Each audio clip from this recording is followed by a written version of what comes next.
पिछले क्लास में हम एरे ऑपरेशन का लाइनर सर्च कॉन्सेप्ट पढ़े थे। आज की इस वीडियो में हम सर्च का दूसरा टाइप बाइनरी सर्च के बारे में पढ़ेंगे। हमने पहले कॉन्सेप्ट में देखा था कि लाइनर सर्च में क्या होता है। लाइनर सर्च क्या करता है कि लाइनर सर्च एक जो है हमारा सिंपल सा कॉन्सेप्ट है जिसमें हम 1 बाय 1 एलिमेंट कंपेयर कर रहे थे। हर एक एलिमेंट को कंपेयर करते जा रहे थे हर एक एलिमेंट से। अब बाइनरी सर्च क्या है, थोड़ा सा लाइनर सर्च से डिफरेंट है। देखते हैं हम बाइनरी सर्च क्या होता है। तो ये यहाँ पर आप देख सकते हो, सबसे पहला हेडिंग है हमारा बाइनरी सर्च। अब बाइनरी सर्च क्या करता है, ये एक ऑर्डर लिस्ट पर काम करता है।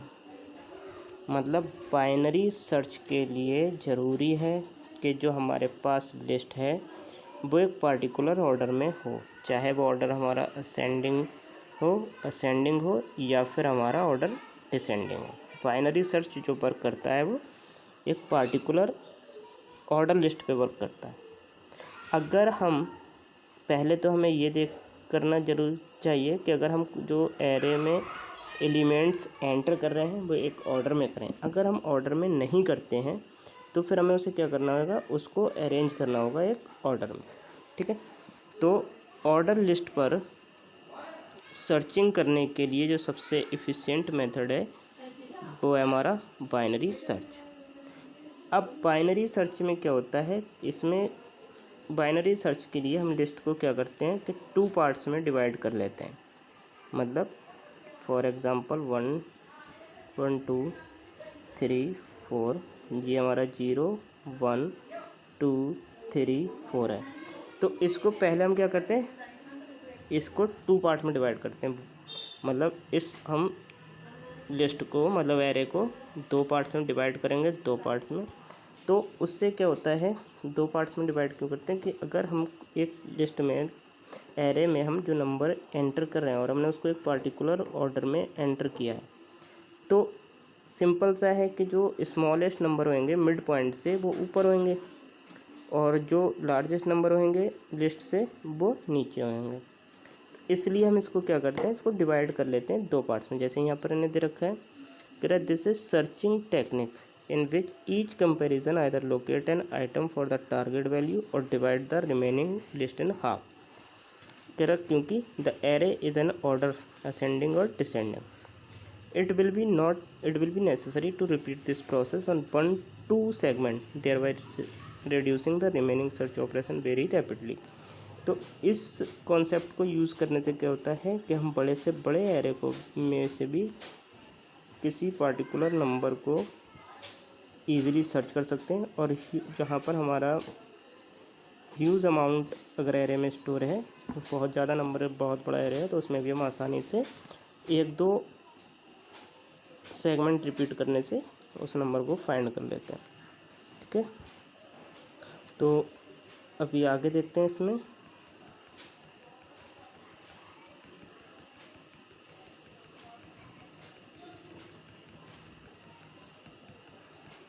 जैसे यहाँ पर इन्हें दिया हुआ है, 2 array in a binary search must be first put in order ascending और डिसेंडिंग। मतलब ये अल्फ़ाबेटिक, अगर नंबर्स हैं तो असेंडिंग डिसेंडिंग में हो और कैरेक्टर पे कर रहे हैं तो अल्फ़ाबेटिकल में हो। अब देखते हैं हम इसका प्रोग्राम कि कैसे हम इसको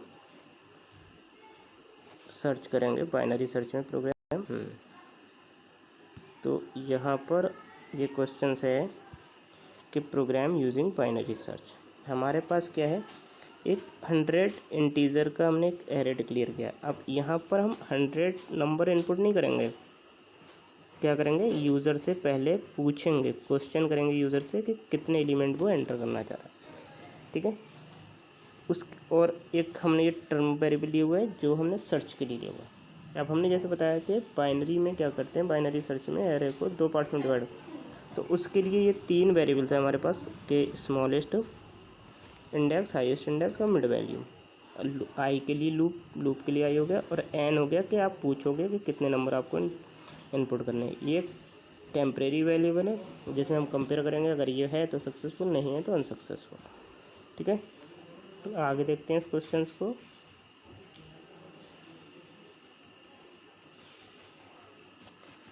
ये वाला पार्ट आप देखो,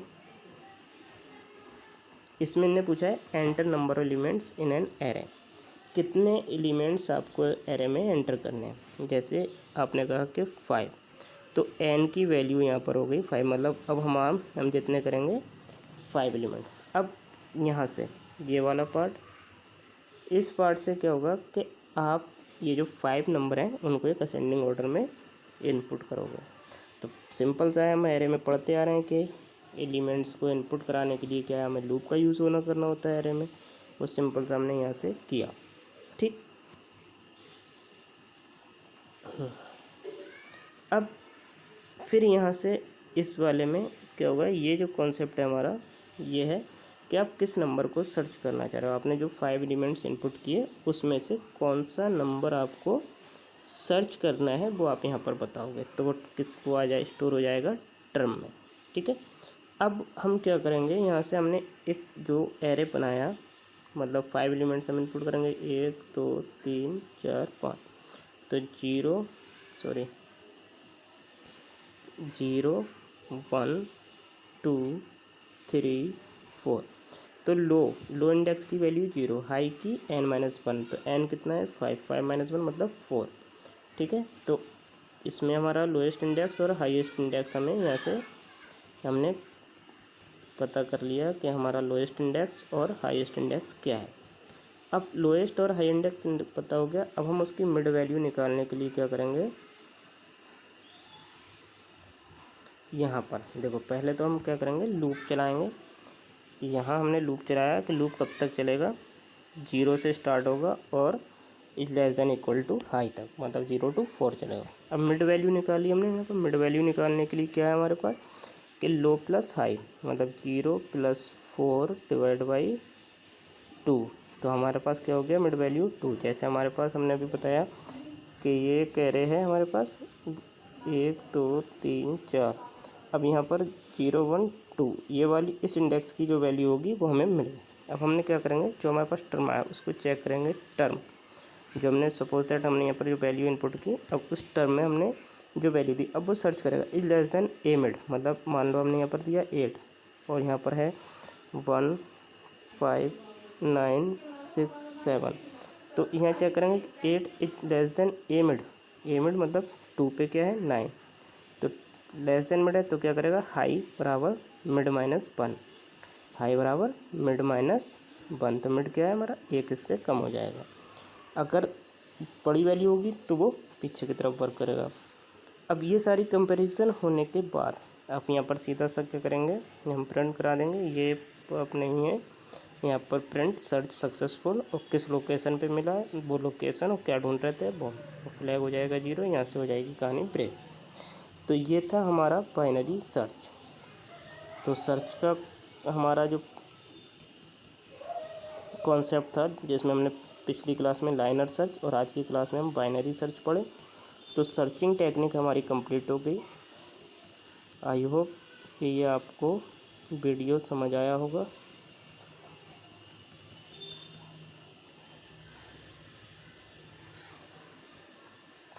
थैंक यू।